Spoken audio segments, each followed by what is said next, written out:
les élèves ou pas? Élèves de première année, Pape Mandel, Bayer.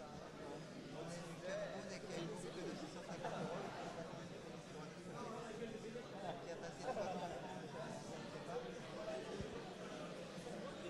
Passe à ton voisin. Là. Qui était en relation avec son oncle en France, je ne sais pas ça qui a été déclaré, c'était sa déclaration là.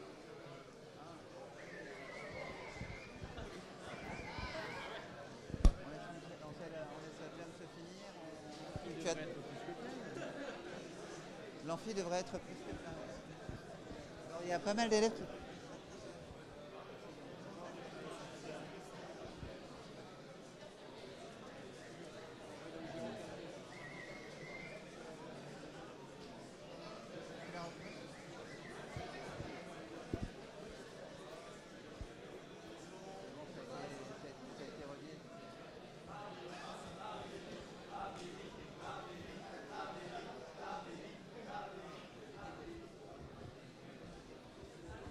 C'est un pas de gros plan, Jean-Claude. Ou si tu peux y aller, apparemment il y en avait qui voulaient bien.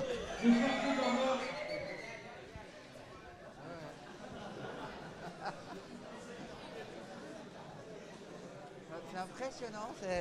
Charlotte, c'est quand même. Tu remarques le grain de peau et tout et tout. Donc je vous rappelle que cet après-midi, sachant. Alors Michel Ferlu me faisait la réflexion qu'il n'y avait pas qu'il y avait encore quelques places en amphi, mais vous avez pas mal de vos collègues qui sont actuellement en rattrapage. Ils n'ont pas suffisamment bossé avant, il faut qu'ils bossent maintenant, tant pis, hein, tant mieux. Voilà, ils aiment les choses avec la dramatisation. En conséquence de quoi, surtout pour le choix des... Oh, tu peux laisser la lumière, hein, Jean-Claude. C'est dans le noir. En conséquence, donc cette séance sera enregistrée sur YouTube en direct, ce qui permettra à vos collègues de pouvoir voir les présentations, surtout sur les UE électives, sachant qu'il y a une deuxième session d'UE électives pour le semestre 7. Voilà. Faut baisser à peine le son, non, c'est ça? Alors, c'est Jean-Claude qu'on a entendu 2 fois hurler. Je sais pas pourquoi. Jean-Claude, on t'a entendu dans l'autre amphi aussi, ouais. Ça y est, c'est corrigé. Voilà.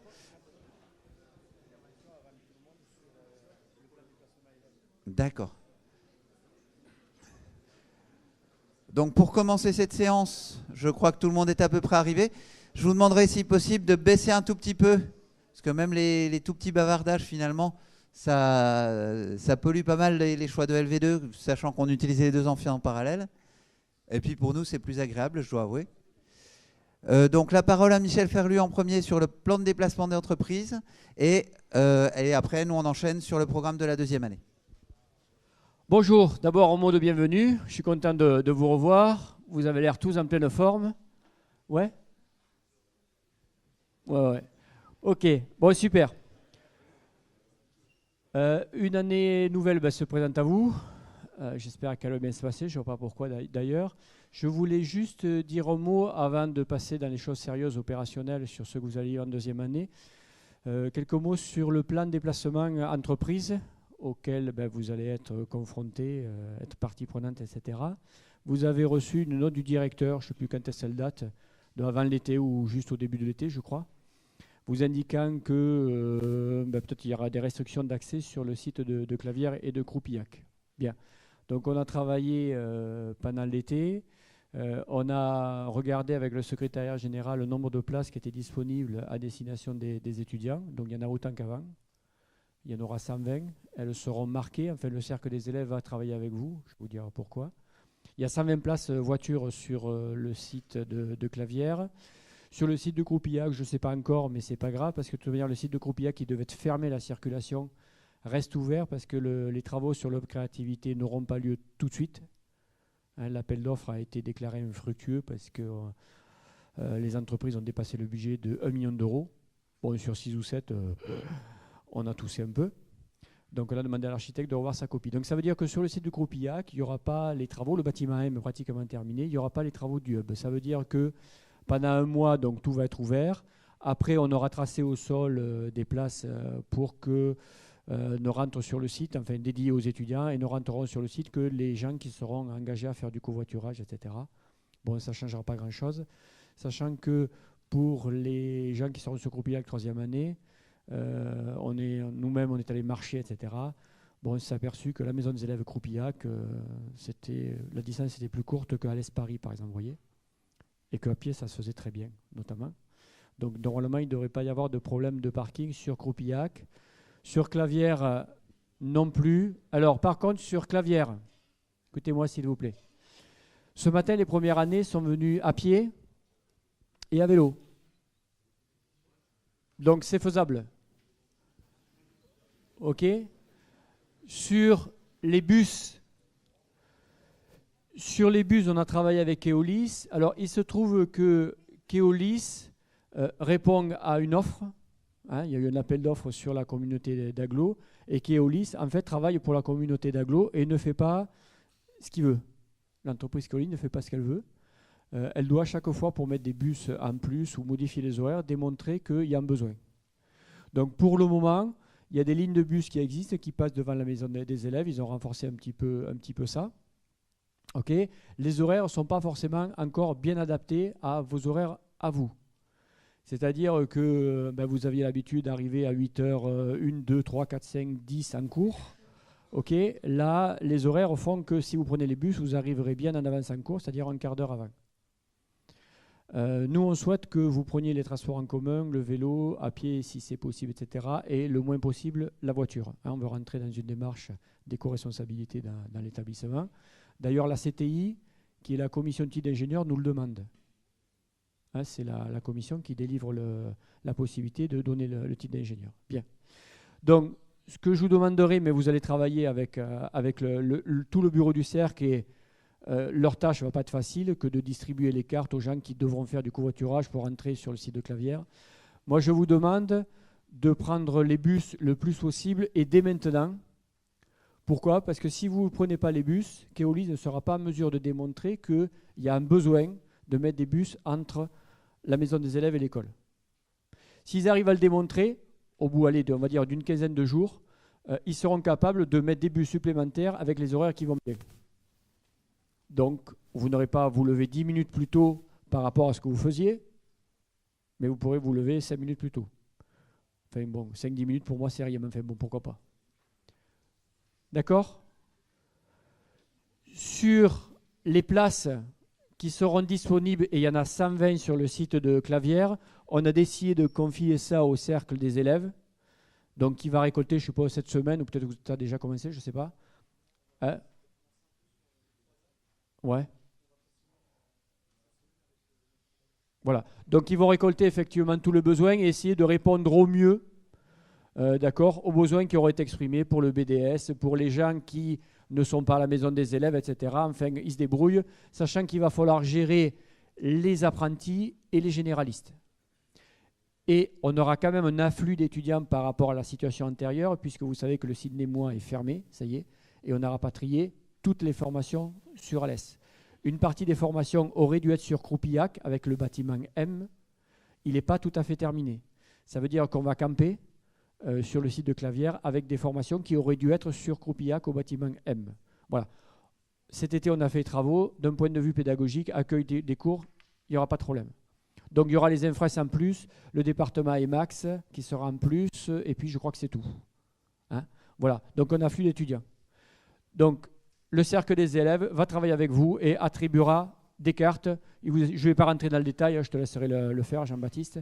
Vous attribuera des cartes suivant des règles établies, etc. Et un mode de fonctionnement qui sera établi aussi. Voilà. Mais l'école souhaite que vous utilisiez un maximum les transports en commun. Ça marche. Au début, ça va être un peu galère, il faudra vous lever un peu de bonheur, mais après, normalement, ça devrait être pas mal. De quoi ? Si tu covoitures, à ce moment-là, il y a de fortes chances que tu puisses effectivement venir te garer sur le site de Clavière. Voilà. Comment ? Tu verras avec le cercle... Attends, on se calme.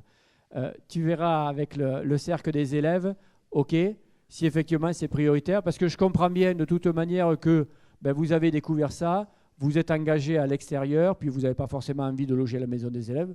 Bon, ça je peux le comprendre, il n'y a pas de souci. Donc là, il y aura des cartes effectivement qui seront attribuées au maximum pour faire du covoiturage, et puis il y aura des cas particuliers où là, ben, vous ne pouvez pas faire autrement parce que vous habitez à un endroit où il n'y a pas de bus, par exemple. J'imagine que c'est ton cas. Hein? Parce qu'en centre-ville, il y a quand même quelques bus qui arrivent jusqu'à l'école. Hein? D'accord? Donc ça, vous le voyez. Et puis, si tu as la possibilité de faire du covoiturage, c'est-à-dire que si vous êtes plusieurs en ville, à loger en ville, ben, essayez de vous regrouper et puis vous venez à 4 et vous aurez une carte pour entrer sur le site. Voilà. C'est une organisation à avoir. Je ne vous cache pas que ça va être un peu difficile au départ parce qu'il y a beaucoup d'étudiants au premier semestre. Après, ça devrait être beaucoup plus cool. Voilà. Donc, on va répondre au mieux. Je ne pense pas que ça coince beaucoup quand même. Si les premières années, ce matin, sont pratiquement tous venus en vélo et à pied. Sachant que pour le vélo, le fournisseur a pris un petit peu de retard et on aura tous les racks à vélo d'ici une semaine et 15 jours. Voilà. D'autres questions, vas-y. Fort. D'ici une semaine, 15 jours. On n'a pas encore de délai précis au niveau des fournisseurs. Ouais, je comprends ta préoccupation compte tenu des Mabike. Hein.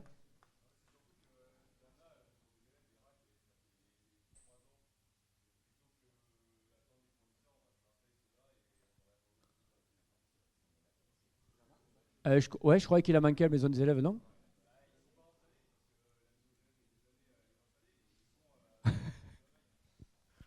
Ah, bon, je vais en parler au secrétaire général parce que si on peut les leur piquer amicalement, on les installera chez nous. Merci pour le renseignement. Je vois le secrétaire général pour savoir si c'est possible. Hein. Auquel cas, on ferait des échanges, enfin, on se débrouillerait. Voilà. D'autres questions là-dessus? Bon, super. Je vous remercie encore une fois. Bienvenue. Je suis ravi de vous accueillir encore une fois à l'école. Allez, bonne fin de journée.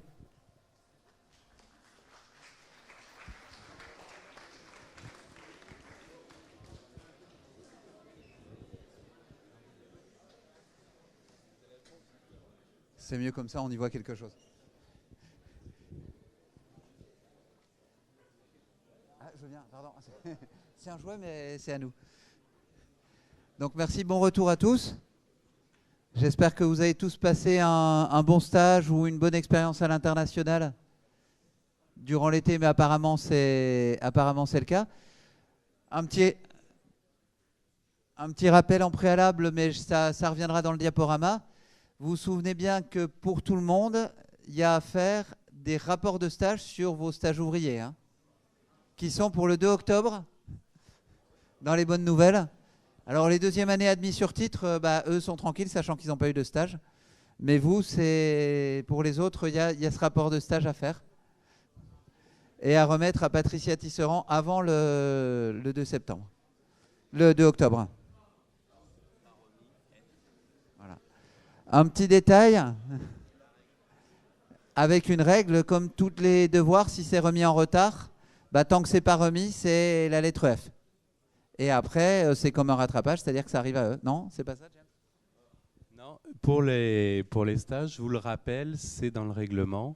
Donc, si au 2 octobre, nous n'avons pas votre rapport, bien sûr, ça sera F, vous aurez la note 0. Et si vous n'avez toujours pas donné votre rapport de stage au jury des études de fin de semestre 7, vous ne serez pas autorisé à poursuivre votre scolarité. Donc, c'est incontournable. De toute façon, il faut absolument que vous que vous renvoyiez votre rapport de stage. Si vous ne le faites pas avant la fin de l'année civile, vous ne passerez pas au semestre 8.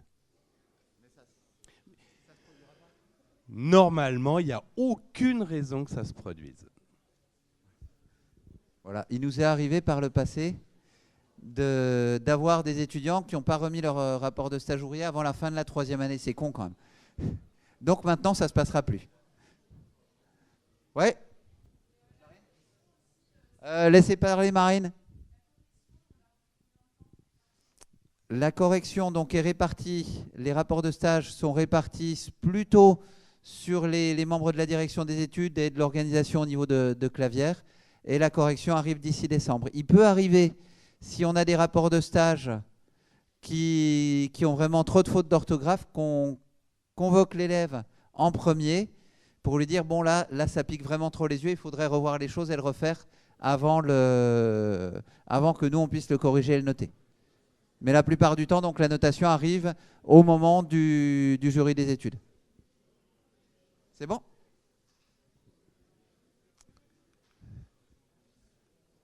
Ah, note, ça marchait, c'était beau. Ah oui. Hop.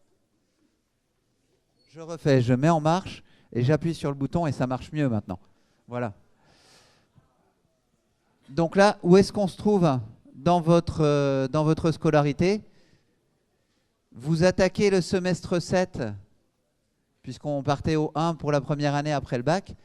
Et donc ce semestre 7, bah, c'est la fin du tronc commun. À la fin de ce semestre, il n'y a plus de cours du tronc commun. Et c'est un semestre, on va le voir relativement rapidement, il va aller très très vite ce semestre-là. Et il y a même déjà des cours qui vont dépendre de votre département technologique. Donc, deuxième petit rappel, il est impératif de choisir, enfin non, il n'est pas impératif finalement de choisir son département technologique avant la fin, mais si vous ne le choisissez pas avant ce soir, votre département technologique, bah ça tombe bien puisque vous quittez le champ des contraintes et puis on vous mettra là où il reste de la place. Je peux le dire différemment, donc vous rendez un service aux autres, si vous n'avez pas d'idée, vous pouvez laisser comme ça et puis on verra bien. Mais je crois qu'il en manquait encore quelques-uns ce matin, de moins en moins, j'ai l'impression. Donc ce semestre, il est relativement court, on en parlait, il fait que 10 semaines, ça va aller très très vite. Et donc la fin de ce semestre, ce sera la mission de terrain qui termine juste avant les congés de Noël. Ok. Alors en chiffres, ça veut dire quoi? En chiffres, ce qui vous reste sur la scolarité, c'est 200 heures à peu près de tronc commun. Alors c'est du jaune grisé ici, les profils métiers. Vous en avez déjà entendu parler, vous savez ce dont il s'agit? Levez la main ceux qui savent ce que c'est. Bon, un petit tiers de l'amphi. Je vais peut-être en dire juste un mot. En fin de scolarité, en début de 3e année, il vous est proposé un certain nombre de profils métiers. On peut aller de développement de business international à conduite de production, à différents éléments. Chef de projet complexe, etc. Il y a même des profils métiers un petit peu parasites où on va vous donner des éléments supplémentaires en calcul de structure. Donc il y a un choix, mais ça fait partie, le profil métier, ce n'est pas dans le département puisque c'est plus un métier qu'un domaine technologique. Et vous voyez, le gros de votre scolarité, à partir de là, bah, c'est le département et l'option. Sachant que tout le reste, là, presque un peu plus de la moitié de votre scolarité, finalement, c'est des expériences en entreprise ou en projet recherche et développement, mais qui dépendent aussi souvent d'entreprises ou de projets de recherche. Donc finalement, les cours ne sont pas le plus important en termes de volume de votre scolarité. Ouais. Voilà. Bien sûr, les nouveaux entrants ne sont pas concernés par le choix de département, sachant que c'était déjà dans leur convention en fait, d'accueil. Et les admis sur titre, c'est un peu particulier, il n'y en a pas beaucoup en admission sur titre standard en 2e année. Voilà. Alors dans les petites choses à ne pas oublier, il y a aussi, et Valérie tu le dis ou c'est moi? Ok, comme vous voulez. Donc vous êtes encore sous notre responsabilité commune, donc à Valérie et à moi, puisque vous dépendez du tronc commun sur ce semestre. Mais ça, c'est pas forcément sur ce semestre, hein.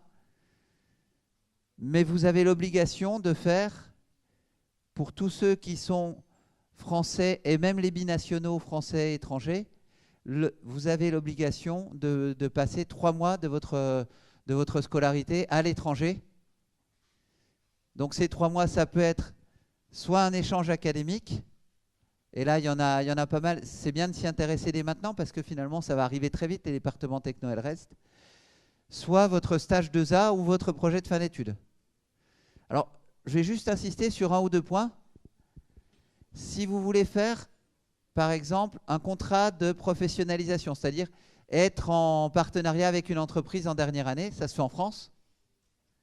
Donc, il faut avoir réglé ce problème-là de 3 mois à l'étranger avant la dernière année. D'où l'intérêt d'en parler assez tôt. Si vous voulez faire des échanges dans d'autres écoles des mines, même chose, on va se retrouver dans la situation où si vous ne voulez pas faire votre projet de fin d'études à l'étranger parce que vous aimeriez bien intégrer telle ou telle entreprise française, ça peut être intéressant de s'y intéresser très tôt.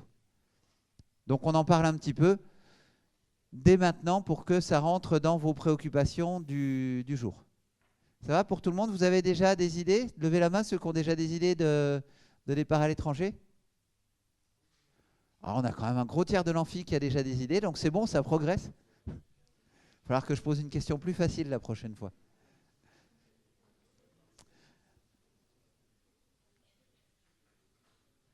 Un détail, vous pourrez aller voir tout ça sur les pages de la direction à l'action internationale. Depuis Campus, il y a des liens. Il y a énormément de semestres à l'étranger de proposés, de double diplôme, de choses comme ça. La politique au niveau de l'école, elle est plutôt d'envoyer peu d'élèves dans beaucoup de destinations différentes que d'envoyer beaucoup d'élèves dans peu de destinations, de manière à ce que vous ayez une vraie exposition à l'international. Ce qui explique qu'il y a beaucoup d'accords, mais que ces accords ne sont pas forcément ouverts pour beaucoup de monde. Donc, renseignez-vous si possible par avance auprès de la direction à l'action internationale. Renseignez-vous aussi auprès de vos chefs de département pour savoir ce qui est ouvert, ce qui est accessible pour vous. Ça ira relativement vite, sachant que dès le semestre 8, vous avez aussi la possibilité de partir à l'étranger, de commencer votre département par un semestre à l'étranger. C'est à vous de voir. On revient peut-être un peu plus sur le semestre 7, juste pour vous dire que les cours commencent demain et que ça va aller super vite puisque le semestre 7, il dure, vous voyez, hors tout, 10 semaines en dehors de la semaine de congé de la Toussaint. C'est-à-dire qu'en pas tout à fait 10 semaines, vous aurez fait tous les cours de ce semestre. Donc il n'y a plus beaucoup de troncs communs, mais il va falloir s'accrocher parce que ça va aller relativement vite. Ok là-dessus? Vous allez avoir des contrôles relativement rapidement parce que très vite, on va arriver au bout d'un certain nombre d'enseignements. Ça va pour le semestre 7, donc vous voyez, on est très rapide. Un petit détail sur la semaine d'intégration. J'espère normalement ça s'est bien réparti les rôles entre les uns et les autres. Ça veut dire que vous avez des cours et vous devez être en cours, sauf ceux qui ont été déclarés bien sûr au niveau du comité intégration, des choses comme ça, et faites tourner les rôles de manière à ne pas en fatiguer. On souhaite que tout le monde, y compris les responsables de l'intégration, réussissent leur semestre et qu'ils ne soient pas obligés de parer au feu à 3 personnes sur tout ce qui se passe durant cette semaine et qui se retrouvent derrière à genoux pour le reste du semestre. Donc je sais que je peux compter sur vous là-dessus, il n'y a pas de problème. Mais 10 semaines, ça va aller super vite. Un détail, qui est-ce qui n'a pas le TOEIC parmi vous? Merci, il y en a qui sont gentils. Donc, sont concernés par le cours de mercredi matin tous les deuxièmes années admis sur titre et tous ceux qui n'ont pas encore réussi le TOEIC. Le TOEIC à 800 points est obligatoire pour vous pour le diplôme. Donc c'est mercredi matin, ça va y aller.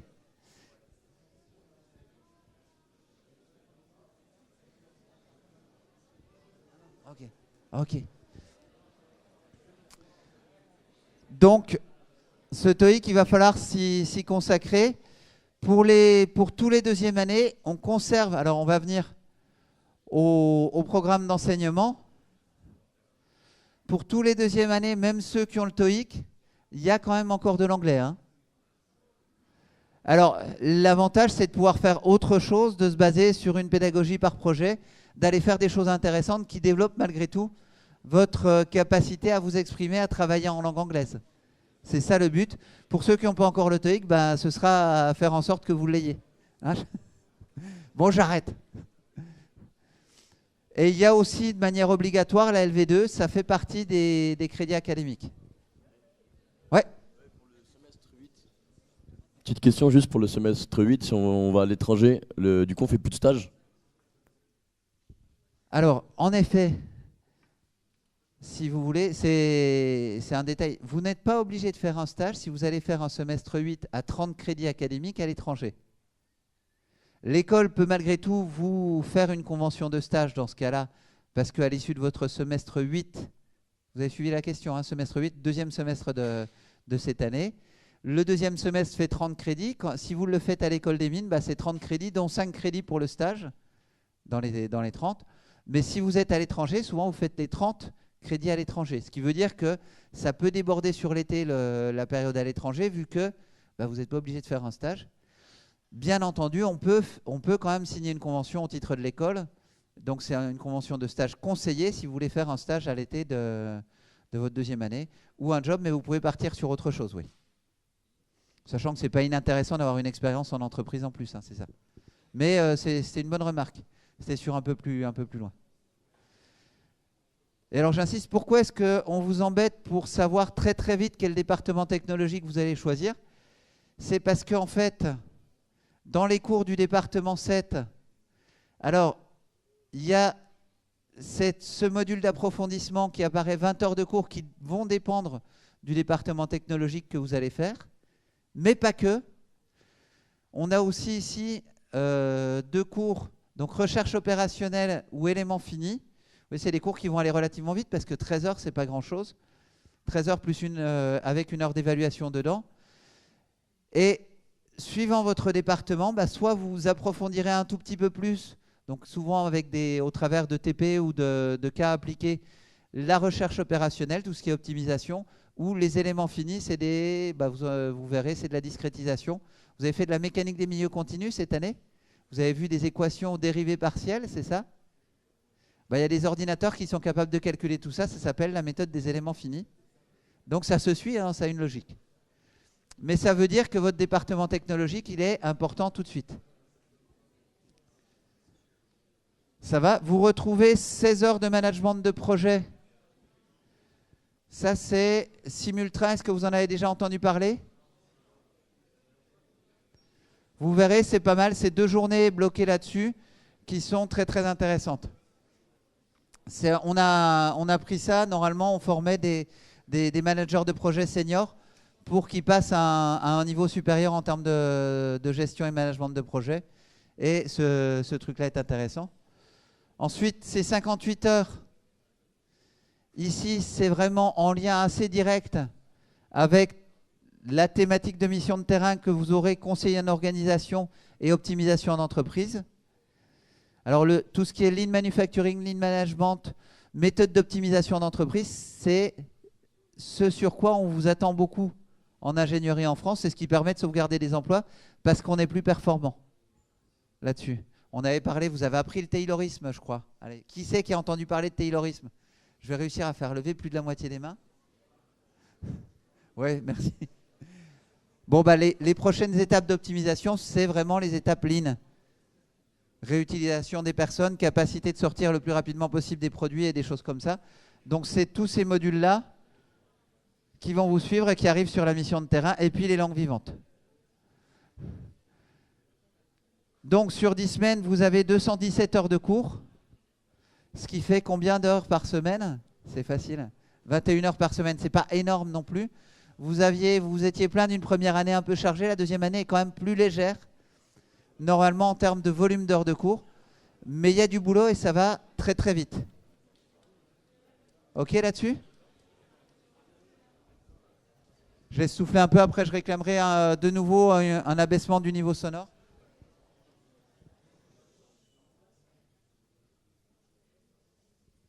C'est bon pour le programme d'enseignement.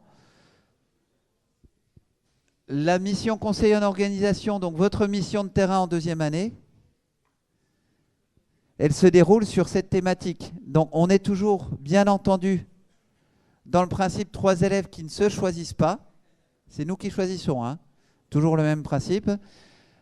Avec des étudiants éventuellement à l'international ou des choses comme ça. Je crois qu'on aura encore des accords avec Chimie Montpellier éventuellement sur cette thématique-là. Et puis, des sujets qui sont proposés par l'école. Un détail, ouais. Un détail, le 22 décembre, c'est quoi comme jour?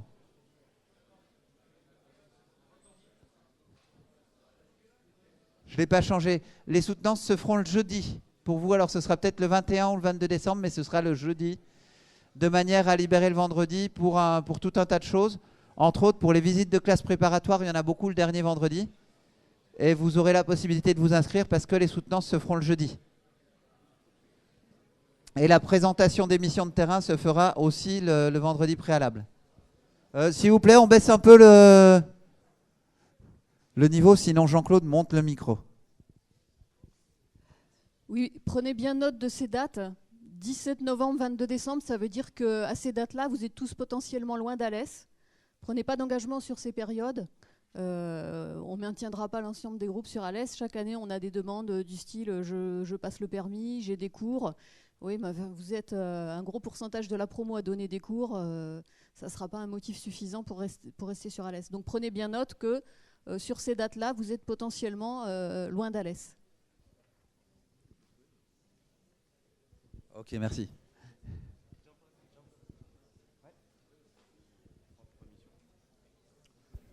Peut-on trouver nos propres missions? Alors, pour tout ça, je vous engage, ceux qui auraient des bons contacts en entreprise, sur la thématique des missions de terrain. Je rappelle, conseiller en organisation. Donc, ça peut être organisation d'ateliers, ça peut être développement justement de processus lean, de mise en place de la qualité, choses comme ça. Si vous avez des bons sujets, allez en parler à Serge Paumet. Le principe est que quand un étudiant amène un sujet de mission, s'il est accepté, il peut préempter la mission et se positionner dessus. Sachant que ce qui nous intéresse, nous, sur les missions, c'est pas forcément... Alors, si vous amenez des super sujets, génial. Ce qui nous intéresse, ce qui vous intéresse, vous aussi, c'est d'être confronté à l'inconfort. C'est-à-dire être capable de se dire, ben, demain, je pars avec des gens, j'avais pas forcément envie de bosser. Valérie n'avait pas forcément envie de bosser avec moi, forcément. Et malgré tout, ben, on travaille ensemble et on essaye d'être efficace. Ça, c'est un objectif. On se retrouve sur des sujets qu'on n'avait pas forcément choisis, on est efficace. Donc, la mission de terrain, c'est aussi cet intérêt-là. Donc, n'ayez pas trop peur aussi de missions qui vont partir ailleurs, qui vont partir sur des thématiques que vous n'auriez pas choisies. Mais donc, ça reste une possibilité. Si vous amenez une mission à l'étranger, par contre, on a du mal à vous payer les billets d'avion. Mais en dehors de ça, on en a eu certaines années. On ne les paye pas, me disait James. Voilà, on a des budgets qui ne sont quand même pas inextensibles. Un petit rappel, c'est la deuxième fois qu'on le dit. James a été très clair sur les rapports de stage. Bah, on est clair parce qu'avant on l'était moins, puis qu'il y a eu des élèves qui ont mis du temps à nous les rendre. Donc maintenant, ce sera extrêmement clair, les rapports de stage. Si ce n'est pas rendu avant le 4 septembre, le 2 octobre, pardon. Je disais la mauvaise ligne sur ma présentation. Avant le 2 octobre, oui, le 4 septembre, ce sera un peu tôt, pardon. Avant le 2 octobre, bah, c'est pas bon. Vous avez jusqu'au 2 octobre au soir, hein, quand même.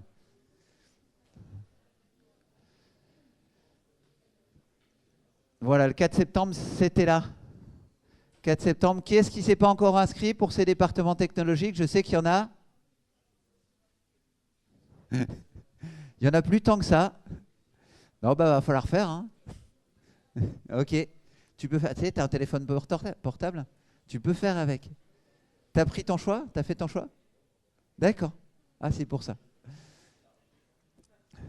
Donc, on reste dans le principe. S'il y a des passements, on regarde avec les responsables de département technologique. Mais si ça ne passe pas, ben, on sera bien obligé de faire des entretiens. Très rapidement dans la semaine. Simultrain, j'en ai parlé. Donc là, l'idée, c'est pas de faire uniquement des pertes, des gantes, des choses comme ça que vous avez fait au début de la première année. C'est vraiment de passer à un stade au-dessus, de voir de quelle manière on va intégrer un projet dans une structure d'entreprise qui n'est pas forcément organisée pour faire des projets. Mais par contre, ça demande que vous ayez déjà ces prérequis-là. Donc, ça va mieux en le disant. Révisez les cours de première année. Pensez sur les 2 jours de simultrain à amener un ordinateur par groupe.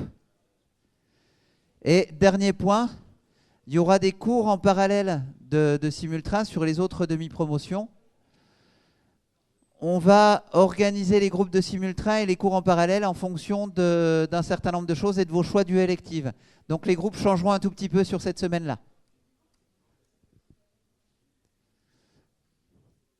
c'est dit. On en est à une deuxième partie de ce que vous aviez. Vous avez remarqué, il y avait 40 heures d'UE élective indiquées en ligne sur ce deuxième semestre. Et là, même chose, on est pris par la contrainte. Ça va très vite la deuxième année. Donc, ce qu'on vous propose, ça va être de présenter tout de suite les UE électives. On attend votre choix immédiatement parce que le premier cours, c'est jeudi. Donc, vos représentants de promo, j'en ai qui ont accepté. Alors, je ne sais même pas s'ils sont là ou s'ils sont en rattrapage. Levez la main, les représentants qui sont là. S'il y en a encore quelques-uns. Si, c'est bien. Est-ce que les représentants, est-ce que vous vouliez continuer à occuper ce rôle-là pour cette année? Ou est-ce qu'il faut qu'on refasse des élections sur 100 plus? C'est bon, il continue? Charlotte a dit oui, non, c'est ça? Charlotte, ok?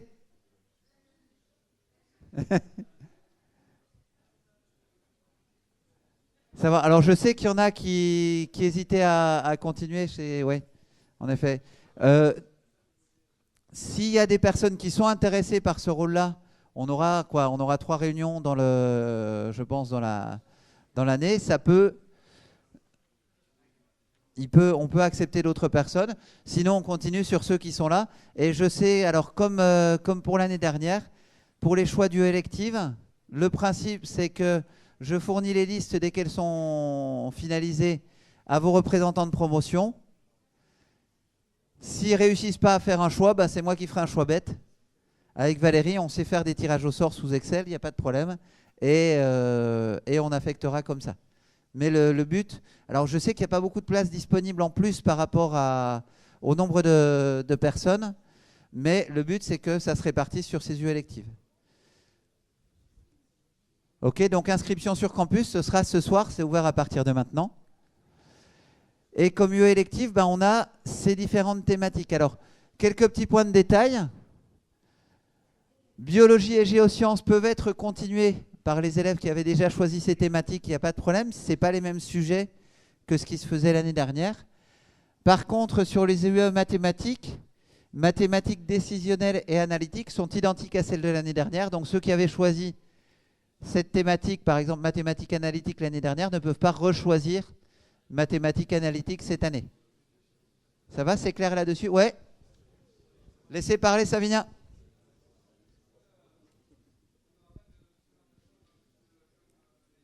Si, maintenant. Voilà, et elle est filmée, c'est enregistré sur YouTube, comme ça vos collègues peuvent les voir. Alors je sais que dans les personnes, il y avait, d'ailleurs ils sont là pour partie, il y avait des personnes qui avaient des contraintes horaires. C'était vous, donc on va commencer par la première UE qui sera présentée. Donc l'UE Vision, vous saviez monter jusqu'à combien Philippe? Est-ce que vous savez monter un peu au-delà de 20 ou pas? Normalement on saura monter un petit peu au-delà de 20 s'il y a besoin. Ok. Bon je cède la parole à Philippe Montesinos pour présentation de l'UE Vision.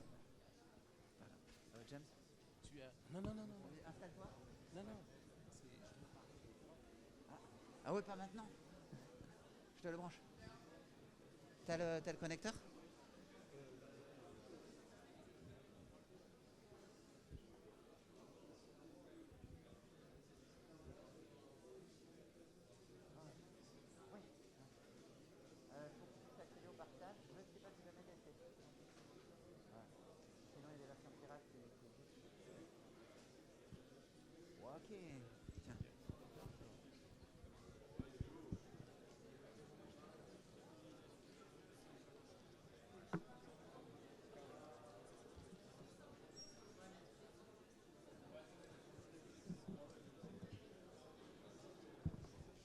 Jean-Claude, VGA externe. Merci Jean-Claude.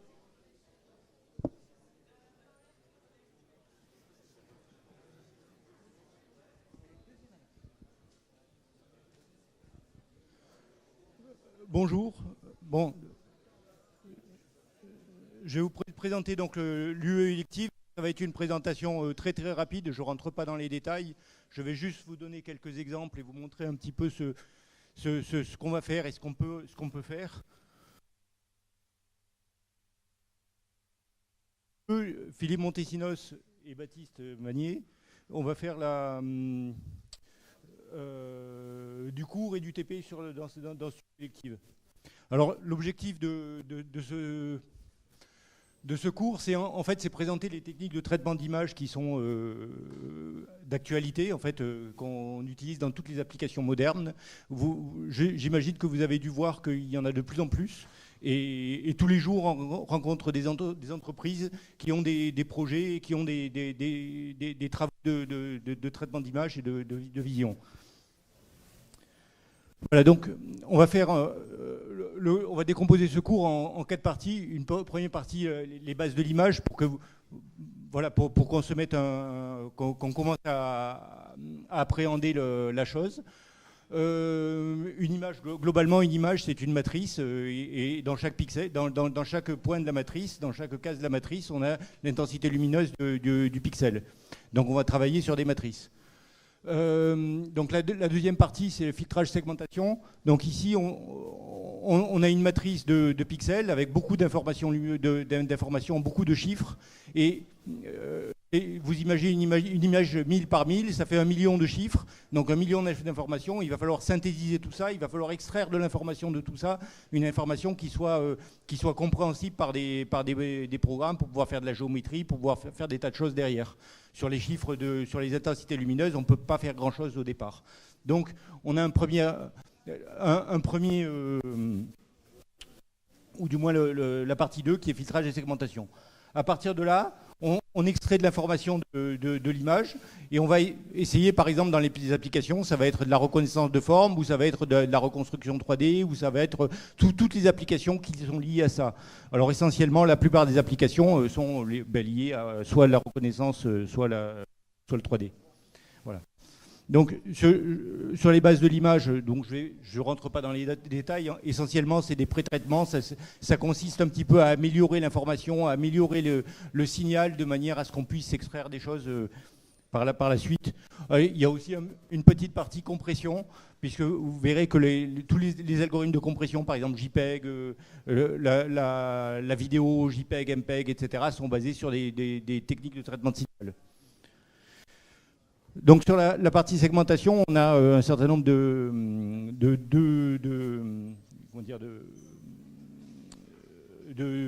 sous-parties en fait. La partie segmentation, donc on va pouvoir faire soit la segmentation région, on va essayer de trouver des régions dans l'image, ou essayer de trouver des contours, par exemple sur la segmentation de contours ou intérêt.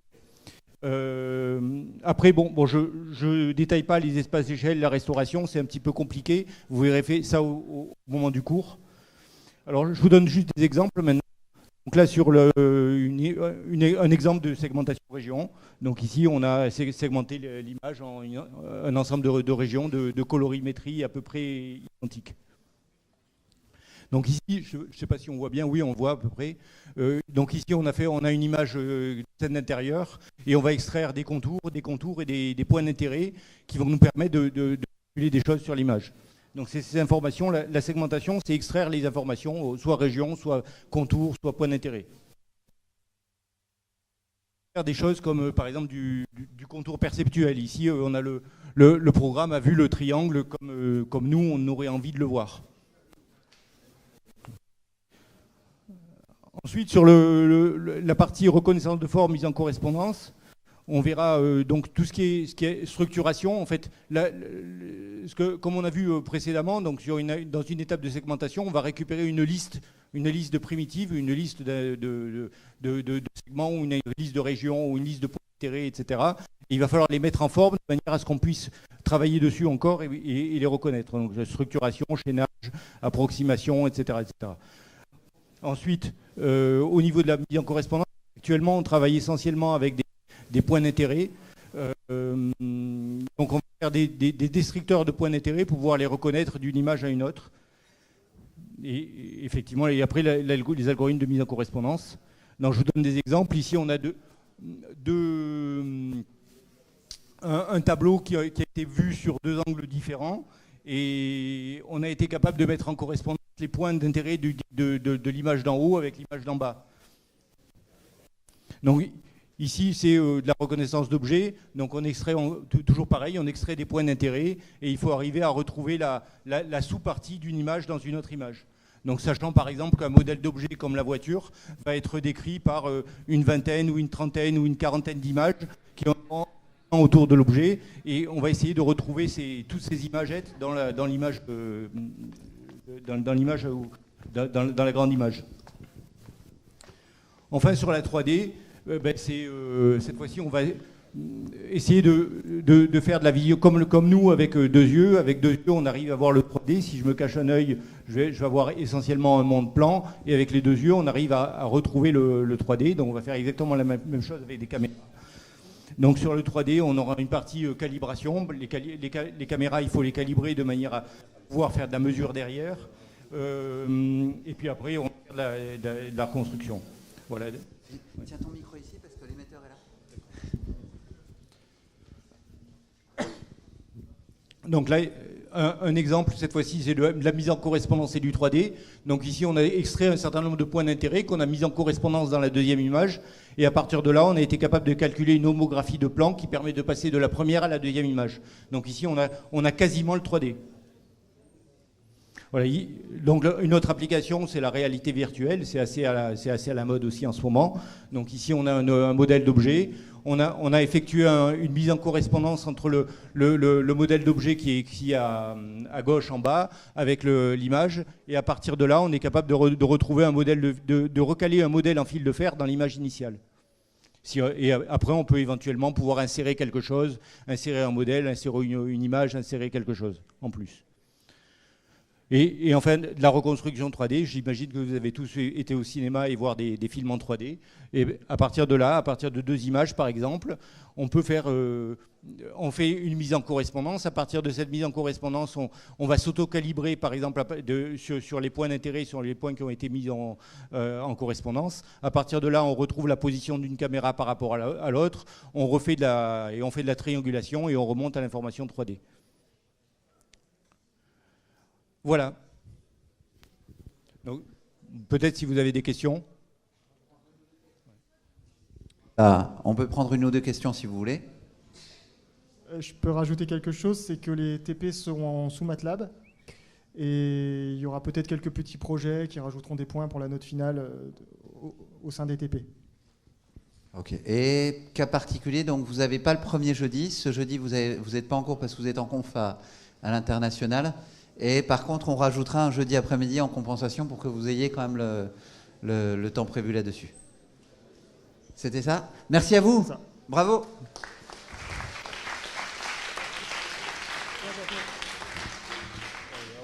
je te mets ça. T'as un ordinateur?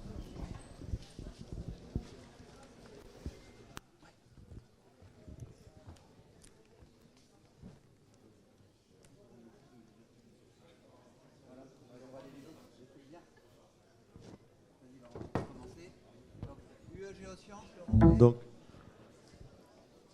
deuxième volet de l'UE Géosciences, après une première partie au semestre 6. Donc on va je vais vous présenter donc le programme de l'UE Géosciences pour le semestre 7, donc qui s'intitule Ressources minérales et développement industriel. Donc avec comme intervenants, il y aura Hossein Ahmadzadeh, David Sals, Olivier Belcourt et moi-même. Donc pourquoi, quelle facette on s'intéresse, quelle facette des ressources minérales on s'intéresse, c'est plutôt l'aspect, il va y avoir des aspects, mais c'est l'aspect dans un premier temps applicatif, où les ressources minérales sont présentes dans de nombreux milieux industriels, secteurs industriels. Alors, on a mis l'habitat, les matériaux de construction, l'agroalimentaire, la communication pour faire les circuits imprimés ou l'automobile pour renforcer les polymères que l'on va mettre en œuvre pour faire des éléments de carrosserie ou des éléments de l'habitacle de l'automobile. Donc de nombreux secteurs industriels qui sont concernés par l'utilisation de ces ressources minérales. Et donc ce qu'on va faire dans ce cours, c'est on va avoir deux facettes, deux objectifs qui se rejoignent. Un premier objectif, c'est vous montrer l'utilisation de ces ressources minérales et la découverte de différents secteurs industriels, donc l'utilisation des ressources minérales dans le milieu industriel, l'importance de ces ressources minérales, et après illustration à la découverte de certaines applications industrielles. Et de l'autre côté, si on veut utiliser les ressources minérales, il faut les produire, et donc on aura un deuxième volet concernant la découverte des étapes nécessaires pour la production des ressources minérales. Donc la première partie concerne l'importance des ressources minérales dans le développement industriel. Donc il va y avoir une cours-conférence sur la classification des ressources minérales et leur utilisation industrielle. Donc un premier qui aura lieu jeudi matin. Et ensuite, il y aura des visites techniques organisées dans la région en demi-groupe, qui sont organisées le jeudi après-midi, où on va voir un site de production de silice qui sera utilisé à proximité pour produire du ferrosilicium, du côté de l'alliage ferrosilicium du côté de l'Odin. Et ensuite, un site du côté de Vauvert où il va y avoir extraction de sel qui va être utilisé pour l'élaboration des polymères.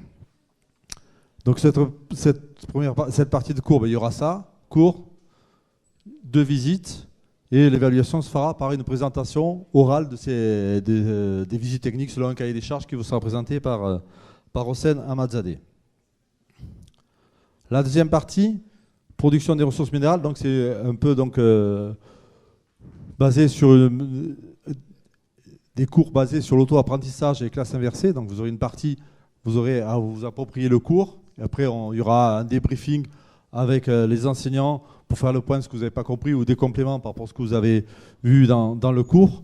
Donc c'est un cours basé sur le suivi de 5 modules UNIT. Donc c'est un module qui a été conçu entre autres par des gens de l'école des mines, mais aussi il y a eu des gens de Nancy, de Grenoble, qui ont construit cette ressource par Internet sur les ressources minérales et le développement industriel. Et plus particulièrement, on va s'intéresser à l'extraction de ces ressources minérales et la transformation de ces ressources minérales. Donc, le déroulement d'un cours se fera en fonction des thèmes, qu'on va voir après, 2 heures d'auto-apprentissage, donc en suivant le module sur le lien qui est marqué là, suivi d'un débriefing en présence d'un enseignant. Et l'évaluation, ça sera un petit QCM flash à chaque module et un QCM final pour clôturer l'ensemble des modules découverts, présentés. Donc les thèmes traités, il y aura prospection, exploration, évaluation économique des ressources. Bon, là, c'est un gros module, puisque si vous regardez sur le site UNIT, vous verrez, ça fait 6 heures, donc on va faire 2 créneaux de 3 heures. Méthode d'exploitation et réhabilitation des sites, un créneau de 3 heures. Traitement et valorisation, un créneau de 3 heures. Et risque et impact sur l'environnement et réglementation, 2 créneaux de 3 heures. Voilà, donc ça va être étalé sur la période courte et rapide qui va démarrer dès jeudi, avec la conférence sur les ressources minérales et leur application dans le milieu industriel. Donc donc il y aura effectivement des créneaux le jeudi après-midi pour les visites de sites industriels qui seront à l'emploi du temps. Je vous remercie. S'il y a des questions.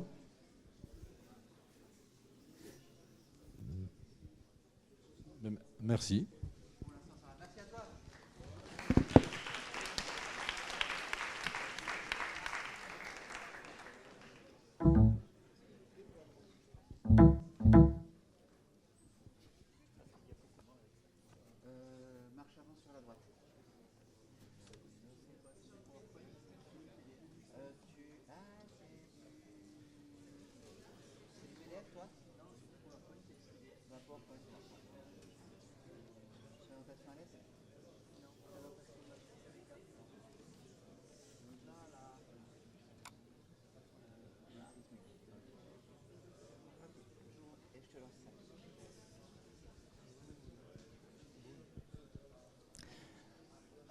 Bonjour, moi je suis sur l'UE modélisation des systèmes mécaniques. D'entrée, je vais vous dire que c'est une UE qui n'est pas ouverte à ceux qui étaient dans le groupe 5 de CMI parce que ça se recoupe, parce que le niveau sera aussi plus bas, puisqu'en fait on va reprendre la modélisation un peu à la base. Donc en gros les PT, non. Et ceux qui étaient avec moi en CMI, eh ben non plus. Donc c'est ouvert à tous les autres.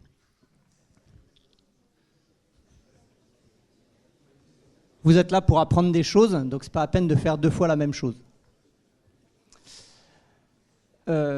Modélisation des systèmes mécaniques. Donc en gros, on va reprendre la modélisation, on va reprendre les cours à la base, on va reprendre le dessin. On va reprendre le dessin, quand je dis le dessin, c'est le dessin à la main. On va reprendre l'analyse fonctionnelle, on va reprendre les calculs de base, on va voir si vous avez un minimum de sens mécanique, si sur des problèmes extrêmement simples, vous êtes capable de trouver des solutions. Tout ça pour à la fin vous permettre de concevoir par vous-même un système simple en équipe. Le but final, c'est donc de présenter devant tout le monde, lors d'une soutenance, le projet que vous aurez modélisé avec votre équipe. Je ne crois pas avoir grand-chose à dire d'autre. De toute façon, si je parle plus longtemps, je crois que vous n'écouterez pas. Il n'y a qu'à voir l'attitude que vous avez avec tout ce qui vous a été présenté avant. Donc par contre, si vous avez des questions, eh ben, je suis là pour répondre à vos questions. Pas de souci. Un minimum. 30. C'est du travail de projet, donc à 30, après, moi, c'est pas gérable. Déjà, réussir à vous mettre à 30 dans une salle, c'est compliqué. Je suis retourné voir les salles. À 35, a priori, on est sur 2 salles. Alors sur 2 salles, ça devient compliqué. Donc on va jongler entre des séances en amphi et des séances en salle de projet. Pas de questions? Pas de réponse. Merci. Merci à toi.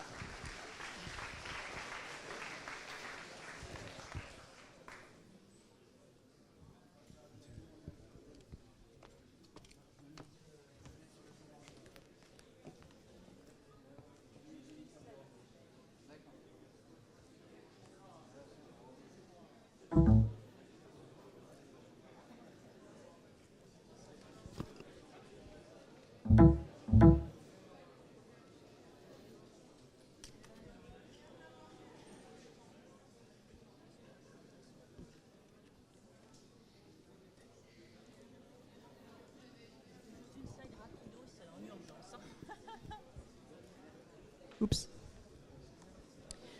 Bonjour à tous et à toutes. Je vais vous présenter donc l'UE biologie du second semestre, donc les 40 heures suivantes, sachant que certains d'entre vous ont suivi les 40 premières heures qui étaient vraiment la biologie de base. Donc là, on va passer aux choses beaucoup plus applicatives. Donc on va parler beaucoup plus de biotechnologie. Donc après une introduction aux biotechnologies que je ne pourrais pas vous faire au premier jour parce que je suis malheureusement en déplacement, je vous ferai un peu après, un petit peu vous présenter tous les types de biotechnologies que vous pourrez rencontrer. Et bien après, quelque part, on va en parler.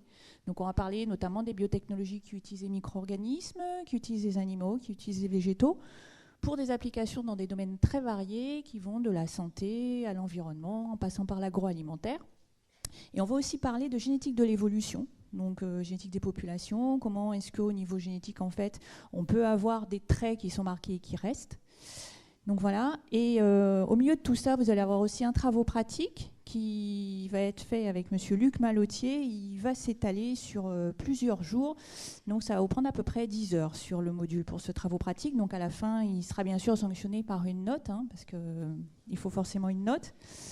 Et vous serez aussi évalué sur le reste du module, notamment, normalement, monsieur Jean-Christophe Lallemand, qui vous fait justement tout ce qui est évolution, va normalement vous noter sur une analyse d'articles. Donc en général, les étudiants apprécient beaucoup parce que comme c'est beaucoup de réflexion sur l'évolution, c'est pas très appliqué, c'est vraiment, on vous demande de vous mettre dans la peau d'un ingénieur qui réfléchit beaucoup et qui a des idées. Donc voilà, donc en général, les étudiants apprécient beaucoup ce module aussi. Donc voilà, c'est un peu tout ce que j'avais à vous dire sur l'UE Bio. C'est assez rapide. Est-ce que vous avez des questions à me poser? Non? Bon, bah écoutez, bonne rentrée à tous et à toutes.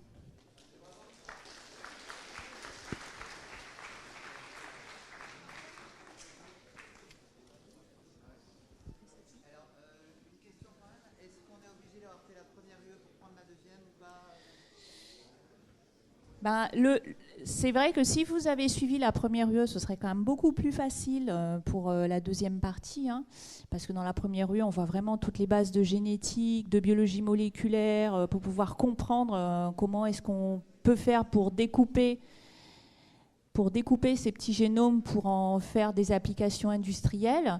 Maintenant, si vous êtes vraiment intéressé par la biotechnologie, que vous avez déjà une base en biologie, vous connaissez un petit peu qu'est-ce que c'est que l'ADN, une protéine, une enzyme, il n'y a aucun problème, vous êtes les bienvenus. Maintenant, si parmi vous, il y en a certains où la biologie remonte de la 4e, voire de la 3e, et que vous ne vous souvenez plus du tout de qu'est-ce que c'est que la biologie, l'ADN et autres, vous risquez d'être perdus. Moi, ça ne me dérange pas de vous faire des cours de rattrapage. Je peux prendre, mais il faudra quand même que je vous montre un petit peu comment ça marche. Donc, je laisse ouvert à ceux qui n'ont pas fait la bio les 40 premières heures. Il faut juste, en fait, le préciser à Monsieur Veuillet qui me fera remonter vos demandes. Donc, voilà. Mais j'essaierai de toute façon...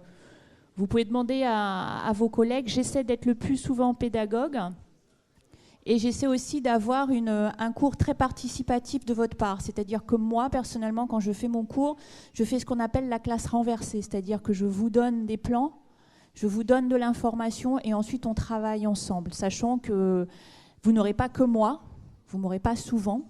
Vous aurez d'autres intervenants qui ne font pas forcément la classe renversée, mais vous avez beaucoup de TP, vous avez beaucoup d'applicatifs, la biologie de l'évolution, c'est beaucoup d'analyses. Donc voilà, quoi, c'est pas insurmontable du tout. N'hésitez pas à prendre des renseignements.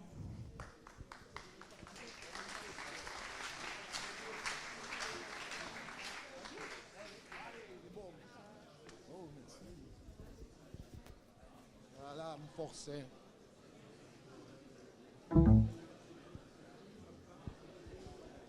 Tu vas me voir ?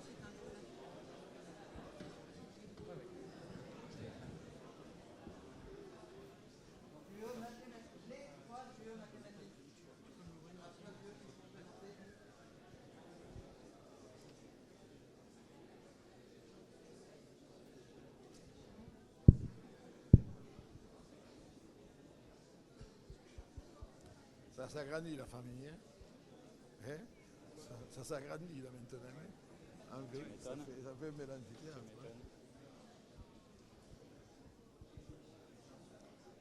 Mais la présentation de tout à l'heure pour les plans d'expérience, il n'y a plus qu'à démarrer.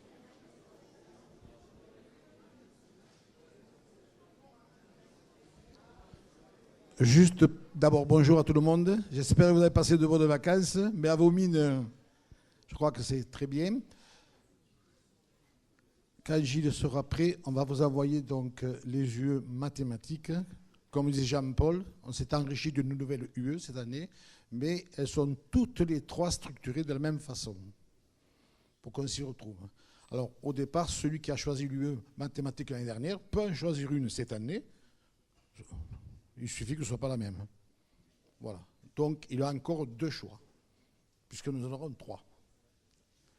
Alors, les trois UE, donc, tout ce qu'on va vous montrer, vous allez sur le portail du département mathématiques et vous avez toutes les informations. À la première UE, nous serons tous ensemble. Il faudra un petit amphi.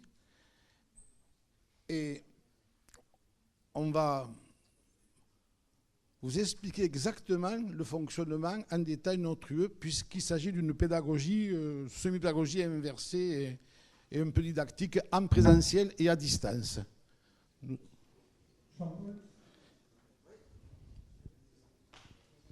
Alors, les trois UE mathématiques sont... Déjà, on arrive. Hein. Alors, les deux anciennes, je le précise, c'était donc mathématiques décisionnelles. Ensuite, mathématiques analytiques. Et il arrive donc la troisième, donc, mathématiques inférentielles. Tout à l'heure, je donnerai la parole à mes deux collègues, puisque moi, je m'occupe des décisionnels, suite au cours de proba et de stats. Et ensuite, mes deux collègues, donc, analytiques et inférentiels.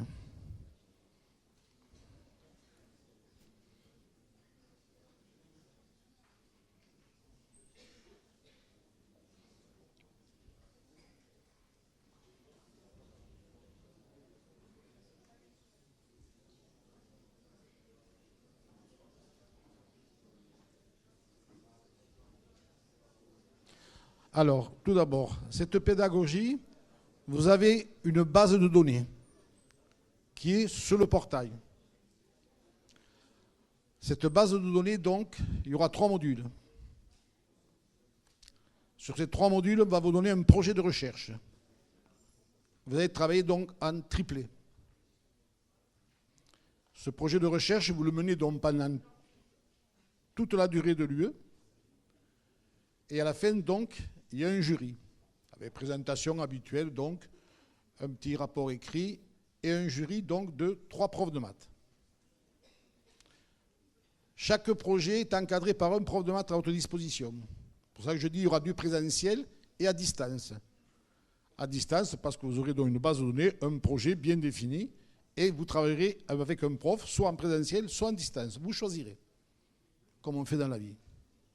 Vous êtes déjà dans la vie active, là. À seule fin que vous puissiez vous égarer, parce qu'on peut s'égarer en mathématiques, ça arrive, on fait un jury informel à la mi-temps. Ça permet, contrairement à ce qui s'est passé hier soir, de modifier un petit peu dans la tactique.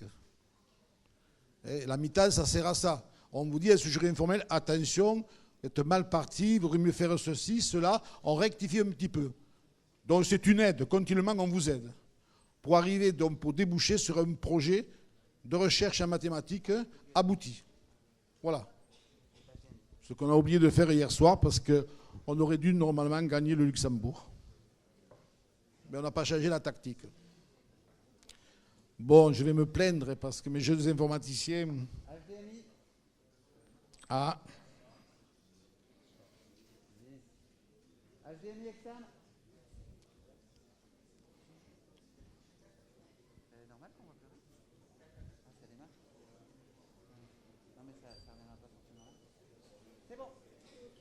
Aïe. Voilà. Donc, je vais être très rapide. Les voilà, vos yeux. Ensuite,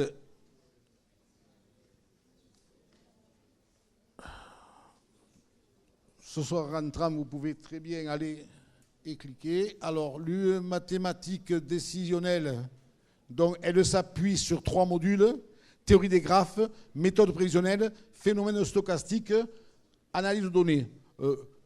Il faut dire que les méthodes prévisionnelles, je m'excuse, elles sont parties ailleurs. Hein. Ah, bon. Vous avez la liste des profs donc, qui vont encadrer. Mathématiques analytiques. Alors pour les maths analytiques, il y a tout d'abord tout ce qui est théorie de la distribution. Donc il y a en fait une généralisation de la notion de dérivée. Puis tout ce qui est calcul par ondelette, en particulier pour l'optimisation des signaux. Donc c'est par exemple là-dessus que sont basés les systèmes JPEG et MPEG. L'analyse numérique, alors là c'est ce qui donne lieu à des projets de recherche. Donc en particulier tout ce qui tourne autour de la modélisation et de la résolution d'équations différentielles de façon approchée.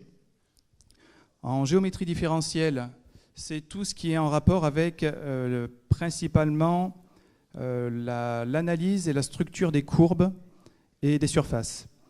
Et on généralise la théorie de tout ce qui est analyse des courbes sur l'espace-temps à 4 dimensions, qui permet du coup de travailler sur la courbure de l'espace-temps, qui a été étudiée par Einstein, et qui permet entre autres de faire de bonnes approximations, de meilleures approximations qu'avec la mécanique newtonienne pour tout ce qui est trajectoire dans l'espace. Je ne fais pas une fixation sur le football, mais je ne peux pas quand même... regardez bien, vous avez donc comme ancien chercheur qui va vous aider, Dinalo, c'est lui, c'est le fils de l'ange de Gerland de l'époque. Alors ensuite, donc, la 3e UE, c'est la nouvelle, mathématiques inférentielles. Alors au niveau de mathématiques inférentielles, moi je vais parler des plans d'expérience. Je laisserai Gilles Michel vous parler un petit peu de tout ce qui est réseau de neurones. Donc en fait, plan d'expérience, je ne sais pas si ça vous parle. En tout cas, c'est une application qui est très très utilisée dans le domaine industriel. Par exemple, la mise au point de composites, par exemple, ou de formulation de béton, c'est-à-dire on est dans de l'optimisation. Donc optimisation veut dire qu'on va minimiser le nombre d'expériences tout en ayant en fait la meilleure réponse possible. Donc l'idée en fait de ce cours, c'est non pas d'utiliser comme véritablement des maths, je suis moi ingénieur de formation, pas mathématicien, mais d'appliquer en fait l'analyse de la variance, des théories en fait qui reposent sur des essais statistiques, et en gros gagner du temps pour faire de l'optimisation. Donc quand je dis que ces plans d'expérience, c'est quelque chose en fait utilisé en industrie, on l'utilise en fait énormément dans l'industrie. Donc là, Gilles, tu peux laisser ici. Donc voilà quelques exemples. Donc le premier, j'ai travaillé dessus, donc chez Christian Dior, donc pour faire de l'optimisation en fait, de modélisation mathématique pour élaborer en fait des crèmes cosmétiques. Donc l'idée, on ne connaît pas l'ensemble finalement de la modélisation qui est très complexe. Par contre, on est capable de regarder dans un domaine précis et de faire les expériences qui vont bien de manière à arriver au résultat rapidement avec un minimum d'expérience. Je n'ai pas besoin de vous dire que forcément, plus on fait d'expérience, plus c'est cher. Et donc, il y a une relation, en fait, ingénieur oblige, entre le coût économique et évidemment le temps mis pour mettre au point tous ces systèmes. Donc là, vous avez la farge, vous avez également les conditions d'un moteur. Donc, vous comprenez bien que plus on va avoir en fait une performance en consommant moins, et plus le moteur, évidemment, va être à la fois fiable, performant et donc va se vendre. Et puis vous avez d'autres systèmes. Mon préféré, c'est la galette des rois. Donc Carrefour, l'idée c'est quoi? C'est de ne pas voir la fève. Alors ça paraît tout simple, c'est très très compliqué. Et donc au lieu de travailler sur finalement des modélisations complexes, on va regarder l'ensemble en fait des facteurs qui vont influencer le fait d'avoir un trou et donc de voir la fève.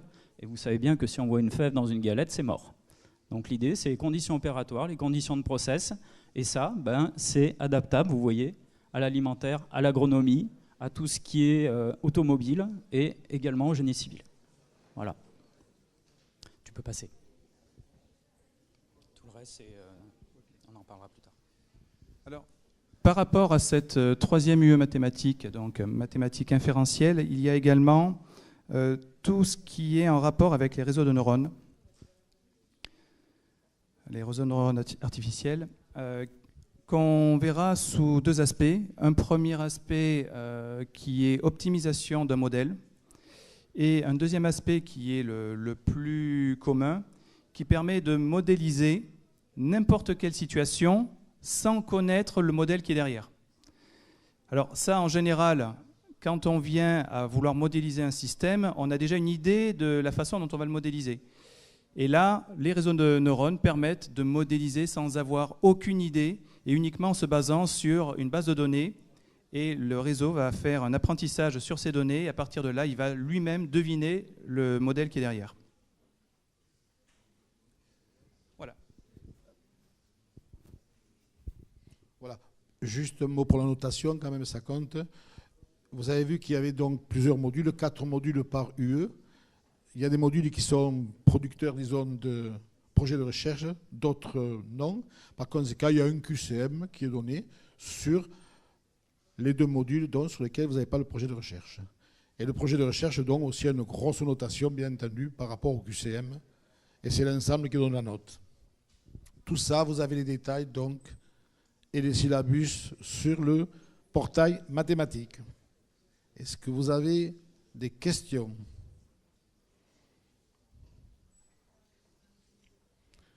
Pas de questions, pas de réponse. Ah? Non, j'applaudissements, c'est fini. Alors, on précise que ceux qui n'ont pas fait la première UE mathématique l'année dernière peuvent très bien prendre une UE mathématique maintenant, et c'est totalement indépendant. Par contre, si vous avez suivi déjà une des 2 UE l'année dernière, comme l'a dit le sieur Aimé Cavaillé, il sera bien entendu impossible de reprendre exactement la même UE mathématique. Bravo à vous.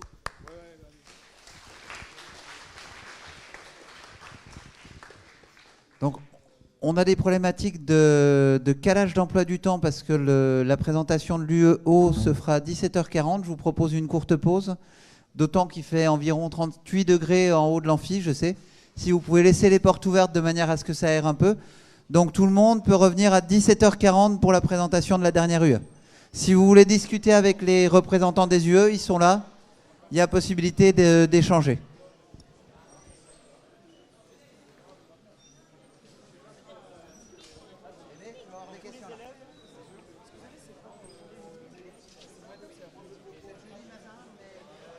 Certaines UE vont par exemple faire des sorties, donc il y aura des jeudis après-midi de... C'est bloqué que le jeudi matin.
Enfin, c'est substitution après. Tu me fais une demande écrite.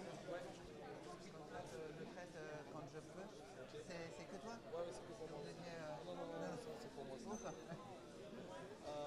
Ok, très bien. Parce qu'en pire des cas, on peut. Pour l'industrie minérale, c'est quand même des trucs qui intéressent aussi l'école, donc voilà, on peut essayer de transiger. Mais c'est plus toi pour la suite de ton. Non, mais ça, je suis pour un détail. C'est vraiment juste parce que j'avais vraiment envie d'y aller, de participer. Je fais ça pour voir pas mal de choses. Ben voilà, bon, je vous envoie ça. Je voulais savoir, parce qu'en fait, quand j'ai fait ma convention de stage, j'avais mis un intitulé, mais finalement, quand je suis arrivée dans l'entreprise, il y a eu des problèmes de santé, du coup, j'ai pas fait du tout la même chose que c'était sur le stage. C'est pas grave. Ce que je l'ai expliqué en introduction, comme quoi c'était pas la même chose et globalement les raisons. Soit tu fais comme ça, soit tu passes en silence, de toute façon le correcteur il n'a pas le... Du coup je l'ai quand même marqué, mais c'est... Ouais,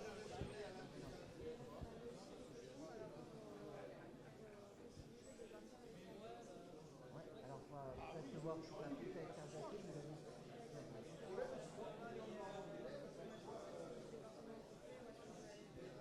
D'accord, normalement c'est tout sur notre planète de...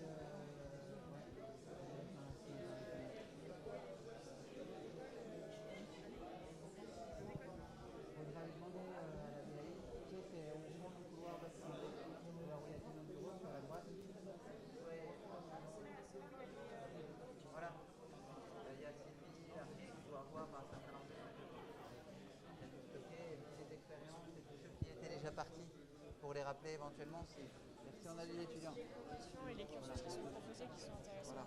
Et les élèves qui sont déjà partis là-bas pour donner des informations. Il faut aller voir Sylvie Lapie, c'est ça? Ça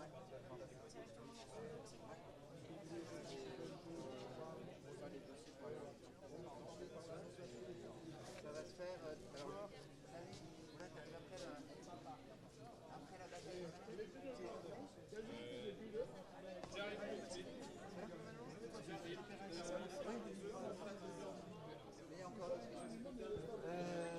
Dossier double diplôme, oui, c'est plutôt au semestre 8 qu'on le fait. D'accord. Il n'y a pas de décision sur le semestre 8 aussi. Elle se fait, voilà, fin de semestre 8. D'accord. là-dessus, donc il y a un peu de temps. On va avoir des présentations pour les doubles diplômes ou pas? Oui, oui, oui. D'accord. Mais les présentations sont plutôt prévues semestre 8, mais oui. D'accord, parce que du coup, s'il y en a qui veulent partir au semestre 8, ils font comment? Alors tu ne peux pas partir. C'est l'un ou l'autre. Classiquement, c'est plutôt l'un ou l'autre, c'est-à-dire parce que soit on part au semestre 8, soit on fait un double diplôme, parce que c'est semestre 9-10 et puis une année de plus. Ah oui, non, mais enfin, pour les semestres en fait à l'étranger, parce que moi c'est ce que je voudrais faire en fait. Le 8, le double diplôme? Le 10 en fait, j'aimerais bien faire le semestre 10 en échange. D'accord, t'as le temps. Et c'est sympa d'aller voir un peu là.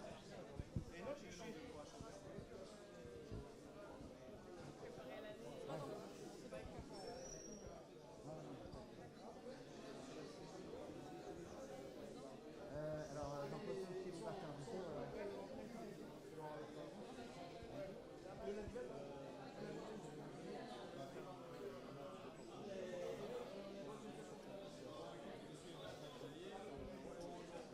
Oui, mais il y a des... C'est-à-dire que tous ceux qui sont... James, question.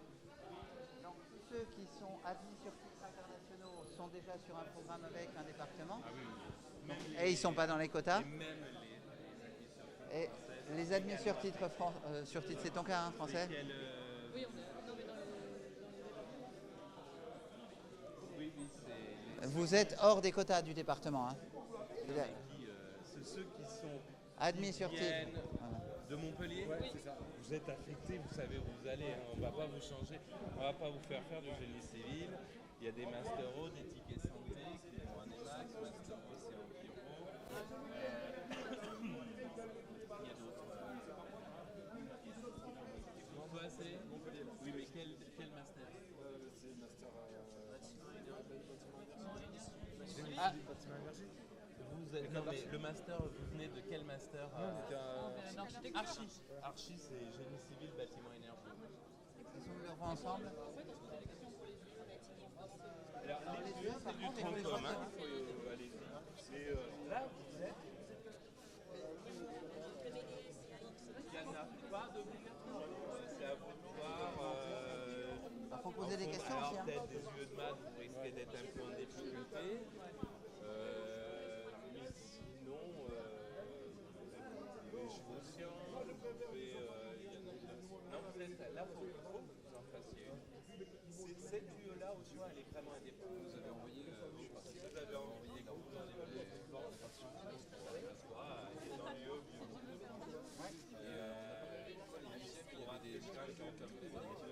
Alors, le seul cours de 8e de promotion, c'est le TP d'électricité. C'est ce cours. Et donc, il y a une grosse salle et il y a une petite salle. Ah, d'accord. Ceux qui vont dans la petite salle sont dans la petite 8e, ceux qui vont dans la grosse salle, c'est des sont dans le gros. C'était pour ça. Ok. Parce que c'est surpris qu'on était plus ou moins en 8e, 6e. Et 1 sur 2 des 8e sont en gros. Ça se fait en fait, ça se fait quart par quart et il y a la grosse salle et la petite salle. C'était pour ça. Ouais. Il n'y a pas possibilité de voir si on ne s'est pas trompé. De vérifier. Attendez, on va voir.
J'avais une question par rapport à l'emploi du temps sur Minalès.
commencer cours à 8h ou à 8h30?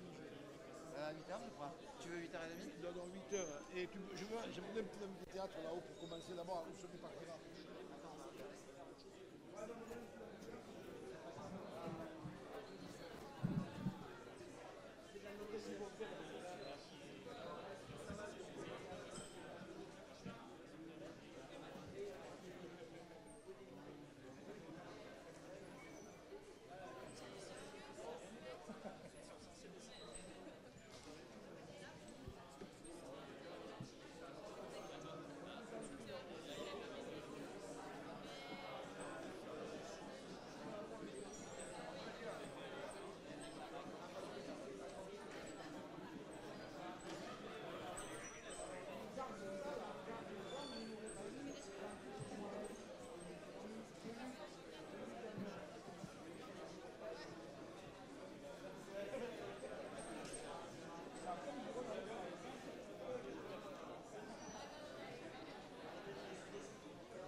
Alors, pour ceux qui sont déjà là, un détail.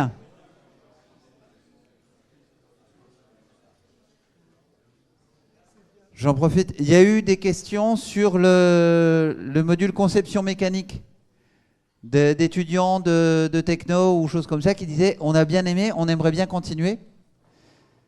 On n'était pas forcément parti là-dessus à l'origine, mais finalement tu te débrouilles, c'est-à-dire que je te laisse dire.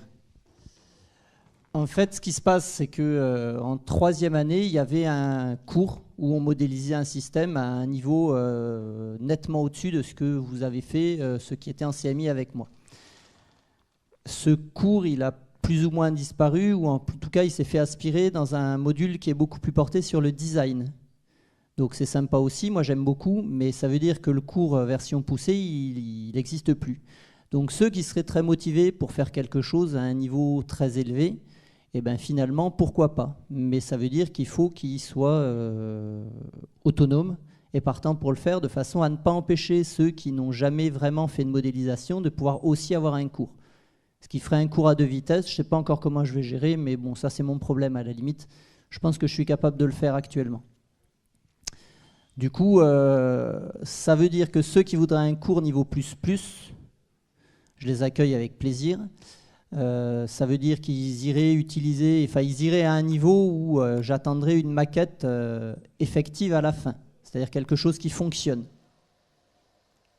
Donc je veux que vous veniez avec des équipes, que vous ayez déjà des idées de projet, et si vous pouviez me les envoyer, je sais pas, dans la nuit, un truc comme ça, je pourrais voir si je sens que c'est jouable, si ça suffit, si ça suffit pas. Voilà. Il y en a qui ont des questions ou c'est bon? Oui.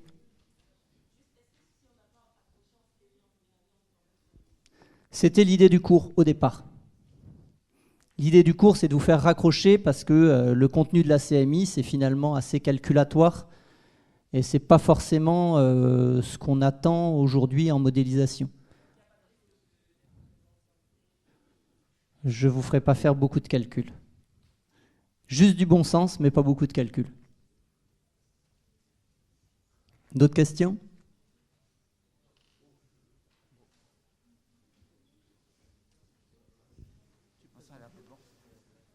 Écoute, merci à toi en tous les cas, Yvan. On peut l'applaudir parce qu'il se remet un double de travail pour vous.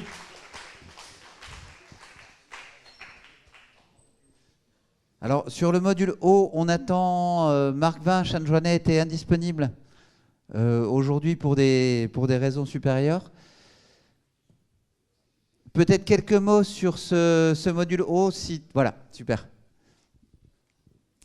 En attendant que Marc vienne vous le détailler. Alors, il a mis 15 étudiants, on réussira à monter à 18, mais c'est vraiment la borne supérieure sur ce module. C'est un module qui va de la mesure de l'hydrogéologie à la modélisation des crues et tout ce qui est étiage, c'est-à-dire gestion en fait de ces crues, éventuellement de ces crues éclairs. Ça part de problématiques qui sont vraiment des problématiques réelles, c'est-à-dire la répartition inégale spatiale et temporelle de la ressource en eau. Et attention, vous aurez malgré tout des cours et des TP. L'idée, c'est de pouvoir connaître et reconnaître de manière scientifique, hein, c'est vraiment issu de la recherche, par exemple, quel est le retard entre la pluie et les augmentations de débit sur un certain nombre d'affluents ou de cours d'eau.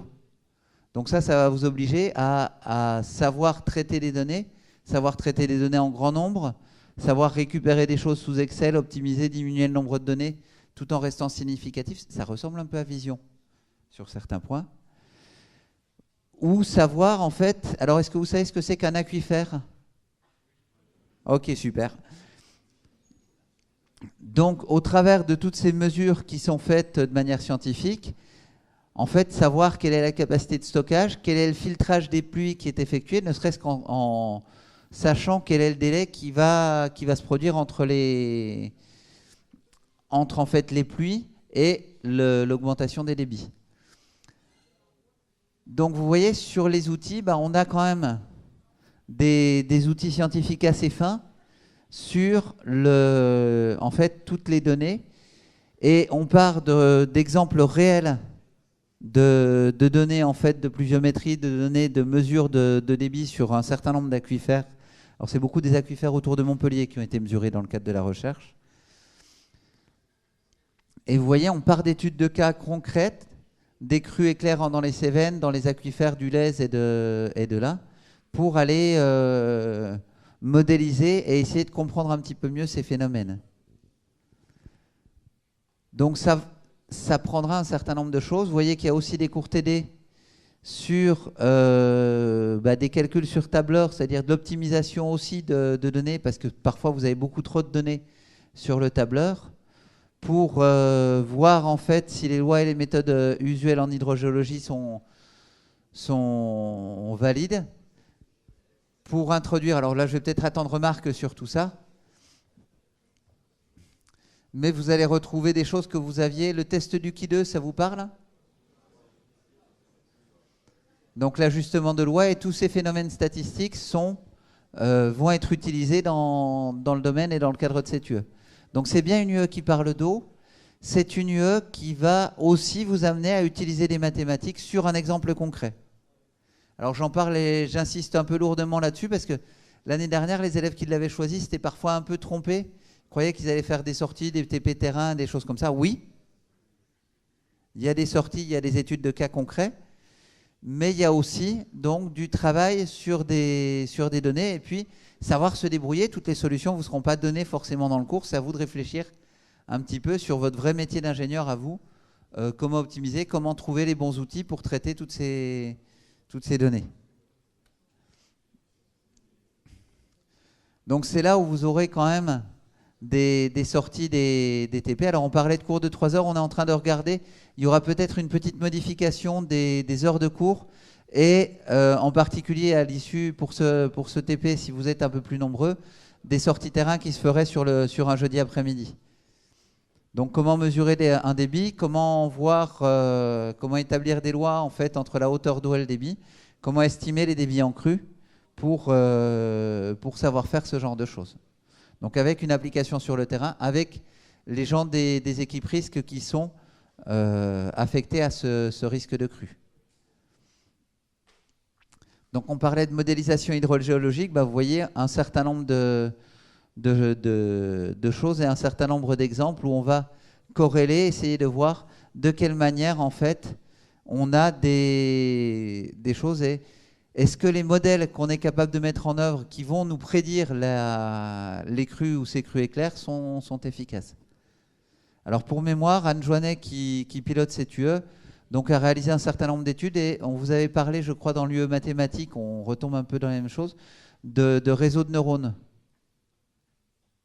On ne sait pas bien quelles sont les lois, mais finalement, on va apprendre à notre réseau de neurones à estimer des coefficients en fait, entre des entrées et des sorties et à trouver les meilleurs coefficients de pondération pour modéliser un dispositif. Et donc, au travers de ces modélisations-là, par réseau de neurones, elle avait des résultats bien supérieurs à ceux qui étaient effectués au travers de lois mathématiques là-dessus.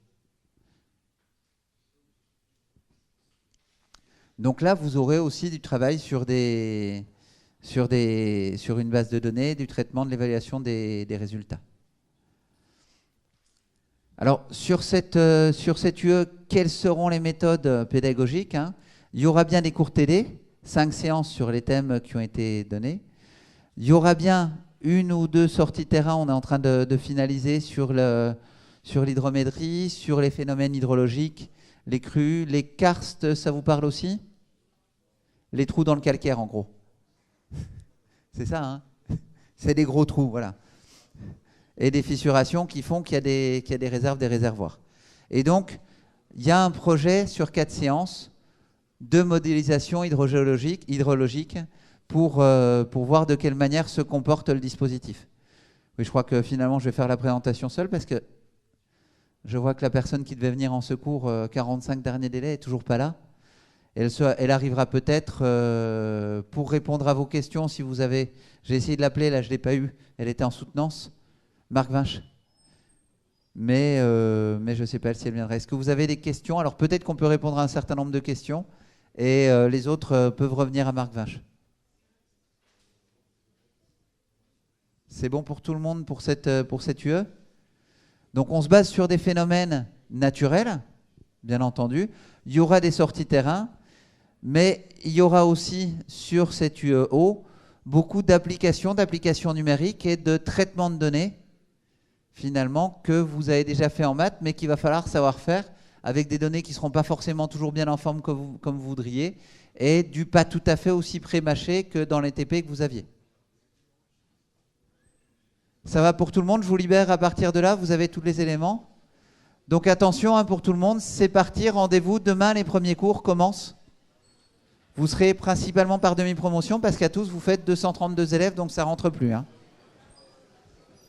Voilà, bonne soirée à tous. Merci à ceux qui sont restés.